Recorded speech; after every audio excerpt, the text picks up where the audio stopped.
Hi friends, welcome back. तो भाई भारत के आगे जो है रशिया ने हार मान ली है। लूना जो 25 है वो हो गया है, दुनिया में ऑफिशियली डिक्लेयर हो गया है कि वो क्रैश हो चुका है। अब जो चंद्रयान है उसकी होएगी दहाड़।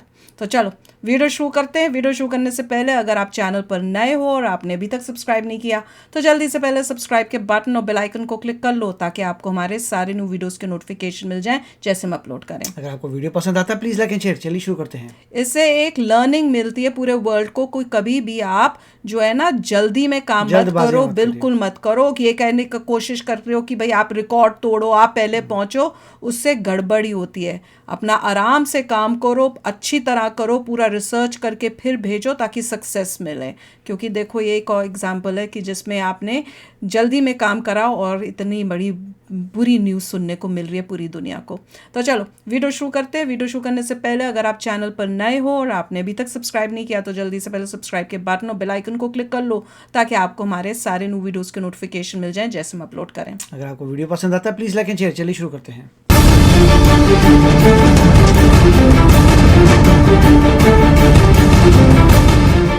दोस्तों, चंद्रयान 3 और लूना 25 में हो रही इस रेस में अब रूस का मून मिशन संकट में आ चुका है। ऐसी काफी सारी रिपोर्ट और आर्टिकल आपने इस चीज के ऊपर देखा होगा। लेकिन आखिर लूना 25 को क्या हुआ और क्या रोसकॉस्मोस लूना 25 को रिवाइव कर सकता है नहीं, इन सारी डिटेल के बारे में आज की इस वीडियो में हम बात करेंगे। चंद्रयान 2 के साथ ही रूसी वैज्ञानिक अपने मून मिशन लूना 25 को चांद के करीब भेजने की कोशिश कर रहे थे। किसी दौरान एक घटना से रूसी वैज्ञानिकों में मायूसी छा गई, जिसके चलते लूना पर माइक्रो मीटेरॉइड के प्रभाव की बात सामने निकल कर आ रही है, जो अंतरिक्ष में पाए जाने वाले पत्थर और लोहे के टुकड़े होते हैं। लेकिन क्या इस प्रभाव से अब रूस का मून मिशन फेल हो जाएगा या फिर रूस दोबारा से अपने मिशन को चांद की सतह पर पहुंचाने की कोशिश करेगा? क्या रूस इस संकट से खुद को निकालकर अपने निर्धारित समय पर यानी 21 और 22 अगस्त के बीच मून की सतह पर लैंड करके इतिहास बनाएगा? सवाल बहुत है, लेकिन इन सवालों का जवाब ढूंढने के लिए हमें पूरे मामले को विस्तार से समझना पड़ेगा। तो चलिए बिना वक्त गवाए स्टार्ट करते हैं इस वीडियो को। लेकिन उससे पहले अगर आप हमारे चैनल पर पहली बार आए हैं तो नीचे दिए गए सब्सक्राइब बटन को दबाकर बेल आइकन को दबा लें, जिससे हमारी आने वाली डेली ऐसी वीडियो आप तक सबसे पहले पहुंच सके। दरअसल दोस्तों, चंद्रमा पर लैंडिंग से ठीक पहले रूस के अंतरिक्षयान लूना 25 को लेकर रूसी अंतरिक्ष एजेंसी रोसकॉस्मोस ने एक बड़ी जानकारी दी है, जिसमें उन्होंने बताया है कि लूना 25 ने चंद्रमा पर लैंडिंग से कुछ ही देर पहले इमरजेंसी की स्थिति की सूचना दी है, जिसके बाद रूसी वैज्ञानिकों के साथ साथ पूरा रूस परेशान हो उठा है। रोसकॉस्मोस के मुताबिक जब अंतरिक्ष यान लैंडिंग पूर्व कक्षा में प्रवेश करने की कोशिश कर रहा था तब एक घटना घटी, जिसको रोसकॉस्मोस ने एक टेलीग्राम पोस्ट में बताया कि ऑपरेशन के दौरान लैंडिंग से पहले ऑर्बिट में ट्रांसफर करने के लिए थ्रस्ट स्टार्ट किया गया था, लेकिन ऑपरेशन के वक्त लूना 25 के ऑटोमेटिक स्टेशन में एक इमरजेंसी सिचुएशन उत्पन्न हो गई, जिसकी वजह से इसके थ्रस्ट को स्टार्ट करने की इजाजत नहीं दी गई। साथ ही रूसी अंतरिक्ष एजेंसी ने बताया है कि हम इस स्थिति को सही करने के लिए वारफुट पर नहीं जा सकते हैं और अब इसमें काफी वक्त लग सकता है। यानी फिलहाल रूसी यान की ऐसी स्थिति है कि उसकी चंद्रमा पर लैंडिंग में थोड़ा और वक्त लग सकता है और फिलहाल इसकी सुरक्षित लैंडिंग को लेकर भी अब एक सस्पिशियस सिचुएशन बन चुकी है, जिसके चलते अब रूस का मून मिशन 50-50 सिचुएशन पर खेल रहा है। रोसकॉस्मोस की तरफ से जारी किए गए बयान में उसमें कहा गया है कि एजेंसी फिलहाल स्थिति को अपनी ओर से एनालाइज कर रही है। रूसी वैज्ञानिकों को शुरुआत में चांद की मिट्टी के रासायनिक तत्वों के बारे में जानकारी मिली थी, जिसके चलते शुरुआती आंकड़ों के आधार पर एजेंसी ने बताया कि लूना 25 पर हो सकता है कि माइक्रो मीटेरॉइड का प्रभाव पड़ा हो। माइक्रो मीटेरॉइड आमतौर पर अंतरिक्ष में पड़े पत्थरों या लोहे से टूटे हुए छोटे छोटे कणों को कहा जाता है। ये छोटे छोटे टुकड़े स्पेसक्राफ्ट या सैटेलाइट को भारी नुकसान पहुंचाने की क्षमता रखते हैं। इसके बड़े टुकड़े कई बार स्पेसक्राफ्ट या सैटेलाइट के क्रैश करने का भी कारण बनते हैं। यहाँ तक कि ये किसी भी अंतरिक्ष यान के इंटरनल पार्ट्स को नुकसान पहुंचा सकते हैं। हालांकि रूस ने इस बारे में कुछ भी स्पष्ट जानकारी फिलहाल नहीं दी है, लेकिन कुछ एक्सपर्ट्स और वेस्ट मीडिया ग्रुप्स ने ऑलरेडी ये तक डिक्लेयर कर दिया है कि रूस ने लैंडर के साथ चल रहे अपने नेटवर्क और कनेक्शन को भी फिलहाल खो दिया है। दोस्तों, फिलहाल तो ये अभी तक साफ नहीं हो पाया है कि क्या नई बनी ये समस्या लूना 25 को, जिसकी सोमवार को चंद्रमा के दक्षिणी ध्रुव के पास उतरने की योजना थी, क्या वो अब चंद्रमा पर सुरक्षित सुरक्षित लैंड कर पाएगा या फिर नहीं। लूना 25 की अगर चंद्रमा पर सुरक्षित और कामयाब लैंडिंग होती है तो रूसी अंतरिक्ष एजेंसी रोसकोस्मोस भविष्य में चंद्रमा की यात्रा के लिए ऐसे मिशनों को डिजाइन कर सकती है। चांद की सतह पर अब तक सिर्फ 3 ही देश लैंडिंग में सफल हुए हैं, जिसमें सोवियत यूनियन, अमेरिका और चीन शामिल है, लेकिन इनमें कोई भी साउथ पोल नहीं गया है। और वहीं रूस और भारत अगर अपने इस मिशन में सफल होते हैं तो साउथ पोल पहुंचने वाले पहले देश होंगे। हालांकि रूसी मिशन का कुछ पता नहीं चल रहा, ऐसे में भारत के पहले पहुंचने की उम्मीद कायम है। चांद के साउथ पोल या दक्षिणी ध्रुव पर वैज्ञानिकों की एक अलग दिलचस्पी है, जिसके चलते भारतीय चंद्रयान 3 चांद के दक्षिणी ध्रुव पर लैंड करने के और भी करीब हो चुका है। बहरहाल दोस्तों, स्पेस के क्षेत्र में जुड़ी आपको एक और चौंकाने वाली खबर आपको बताते हैं। जैसा कि हम सब जानते हैं कि दुनिया में 4 स्पेस एजेंसीज सबसे ज्यादा फेमस है, जिसमें पहली अमेरिका, दूसरी रसिया, तीसरी चीन और चौथी भारत की है। इन्हीं 4 एजेंसी का बोलबाला पूरी दुनिया में है। ये चारों अपनी अलग अलग क्वालिटीज के लिए जाने जाते हैं। तो वहीं हमारे भारत की स्पेस एजेंसी अपने इफेक्टिव और इफिशिएंट बजट के लिए जानी जाती है।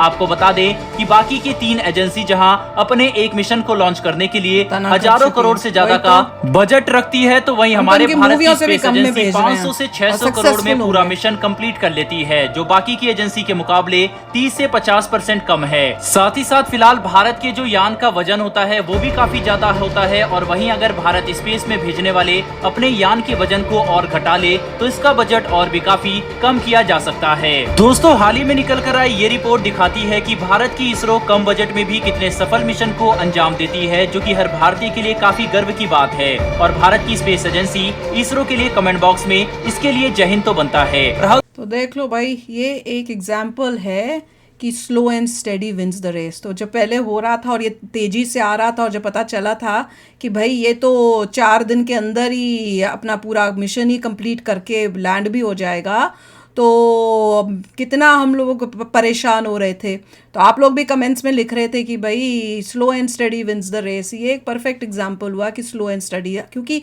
ये क्वेश्चन ये नहीं है कि आप छोटे रास्ते से जा रहे हो। क्वेश्चन ये था कि आपने पीछे जो प्रिपरेशन की थी, जो रॉकेट बनाया था, वो प्रॉपर उसको पूरा टेस्ट करके डिटेल्ड नहीं बनाया।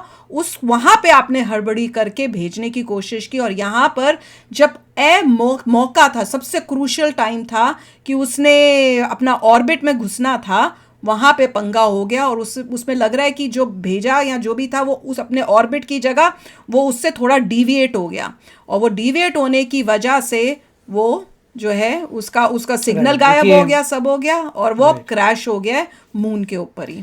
ऐसा नहीं हुआ कि कोई चीज कोलाइड होगी उसके साथ, चांसेस उसके कम थे, क्योंकि कनेक्शन लूज हुआ, और वो जब वो जा रहा था अपने प्री ऑर्बिट के अंदर, तब हुआ है। प्री लैंडिंग ऑर्बिट में जब उसे भेज रहे थे तो वो भेज नहीं पाए, वहाँ गड़बड़ हुई। तो बेसिकली ऐसा नहीं है कि एक्सटर्नल ऑब्जेक्ट से हिट हो गया, कुछ हो गया।